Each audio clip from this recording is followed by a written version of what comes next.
Olá pessoal, tudo bem? Aqui é o professor Roberto, dando sequência nas nossas aulas sobre Brasil republicano.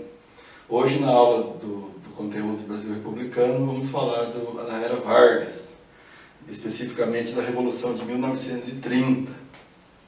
Então vamos lá. Os objetivos da aula é analisar o cenário político e social do Brasil no contexto da Revolução de 1930, também compreender de que maneira Getúlio Vargas se tornou presidente do Brasil. Mas para compreender esses conceitos, vocês sabem o que significa a palavra revolução? Então, revolução, o conceito atual de revolução é uma coisa que transforma rápido, né? É uma mudança radical nas coisas, algo que revolve, que realmente transforma.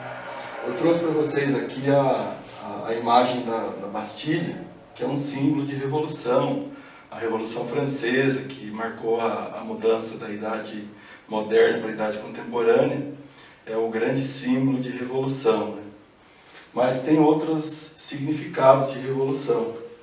Por exemplo, o efeito translação da Terra, que é aquele efeito que a Terra gira em torno do Sol, né? Não é aquele que ela gira em torno do seu próprio eixo. Aqui uma grande revolução, que muda as estações do ano, né? Então, essa imagem, além de ser bonita, ela é bastante simbólica e mostra o poder de uma revolução. Mas, nesse conteúdo do Brasil República, a gente tem visto os passos da República Brasileira e muitas coisas que aconteceram nessa república, né? Hoje a gente vai tratar especificamente da Era Vargas, da Revolução de 30, e vamos falar das oligarquias. Então, uma definição de oligarquia pode ser um sistema político, na verdade né? Um sistema político no qual o poder está concentrado em um pequeno grupo pertencente a uma mesma família, um mesmo partido político ou grupo econômico. No caso das oligarquias brasileiras, elas eram um grupo, né? Grupos pelo Brasil, grupos dominantes, na verdade filhos do Império ainda.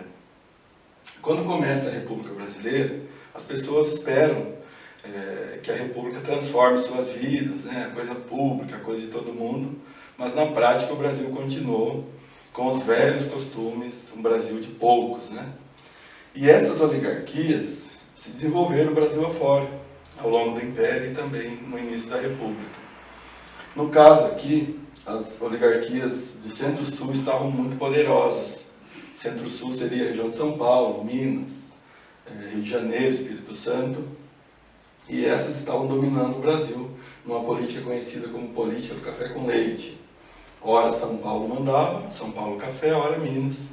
Apesar que o conceito de Minas de leite não é assim literal, porque Minas o forte também era o café. Leite não era um produto de exportação, de grande comércio dentro do país, por causa de ser perecível, né, naquela época. Então, essas oligarquias vão mandar no Brasil durante um grande período, e a Era Vargas começa justamente com o rompimento da política do café com leite. Em 1930, o sistema oligárquico brasileiro estava em crise e alguns dos motivos foram: o que levou à crise desse sistema tão bem montado, né? Emergências das forças da classe média urbana. O Brasil está com pessoas pensando diferente, os filhos da classe média, profissionais liberais, principalmente os tenentes, as patentes médias das forças armadas, que ao longo da década de 1920 está fazendo muita manifestação Brasil afora e sacudindo bastante essa questão da República. O descontentamento das oligarquias de outras regiões, as oligarquias do Nordeste, do Rio Grande do Sul, outros grupos econômicos fortíssimos, tradicionais, que estão se sentindo fora do bolo, fora do poder, fora das mamatas, né? Fora do centro administrativo do Brasil e fora da política.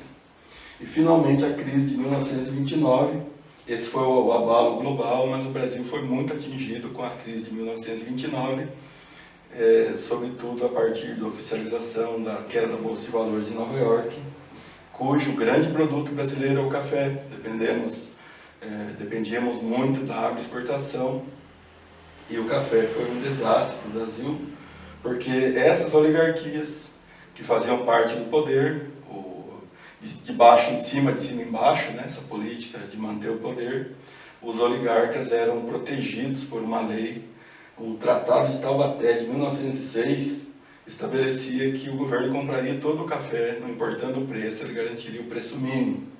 E nesse momento o Brasil emprestava dinheiro, comprava dinheiro dos caras, dessas oligarquias do café, e o café se acumulava e o preço, isso custava aos cofres públicos, né, custava a todo mundo. Os efeitos, aqui conforme a imagem, eles mostram que o Brasil vai ter as estruturas abaladas com essa crise da superprodução mundial e com a superprodução brasileira, que sobra estoques. Nesse cenário que transcorreu a campanha eleitoral de 1930, de um lado o Partido Republicano Paulista, os tradicionais, do outro lado a Aliança Liberal, né? Os paulistas traíram Minas, lançaram de novo o candidato paulista, o Júlio Prestes, e a oposição lançou Getúlio Vargas, mas agora com o apoio de Minas, o traído, né? O Estado traído. As propostas da Aliança Liberal, que era esse liberal no sentido mais democrático, inovador, como a maioria dos países democráticos, trazia propostas de voto secreto, incentivo à indústria nacional, leis trabalhistas, avanços capitalistas mais próprios de uma economia moderna já para a época, né? Nessa eleição, a oligarquia cafeeira, então, com o Júlio Prestes, eu já falei, e a oligarquia rival com o Getúlio Vargas, né? As eleições ocorreram em 1º de março de 1930 e o Júlio Prestes venceu a eleição, com a diferença de cerca de 300 mil votos. Mas aconteceu um fato novo. Em 26 de julho foi assassinado o candidato a vice do Vargas, né, o João Pessoa, na Paraíba, e esse fato novo mudou tudo no Brasil. Primeiro que os perdedores já alegavam fraude eleitoral, já tinha um clima no Brasil de revolução, de golpe de Estado, mas a partir do momento do fato novo mudou a eleição e as mobilizações se iniciaram, do Nordeste para o Rio de Janeiro e do Sul para o Rio de Janeiro também, rumo à capital. Aí eu pergunto, revolução ou golpe? Nesse cenário, quando você vê uma tomada de governo dessa forma, é claro que foi um golpe, né?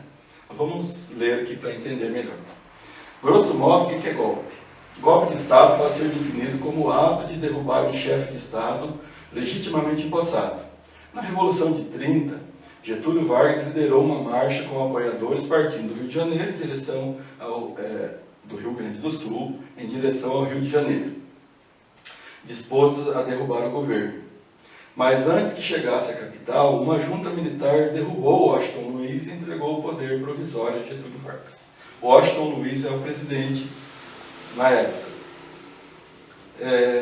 O que significa isso? Foi derrubado um presidente legítimo antes de vencer o prazo e os militares tiraram ele do poder e empossaram Getúlio Vargas. Ou seja, o nome disso é golpe.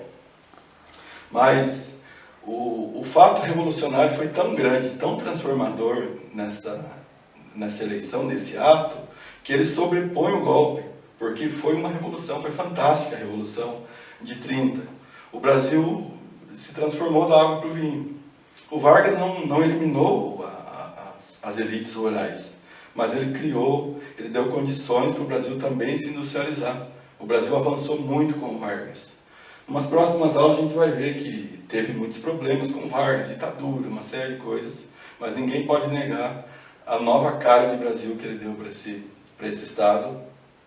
Criação de instituições como a Justiça Eleitoral, como uma série de outras instituições que o Vargas criou, e com isso emergiu a classe operária, os direitos trabalhistas, a formação da CLT e uma série de outras coisas.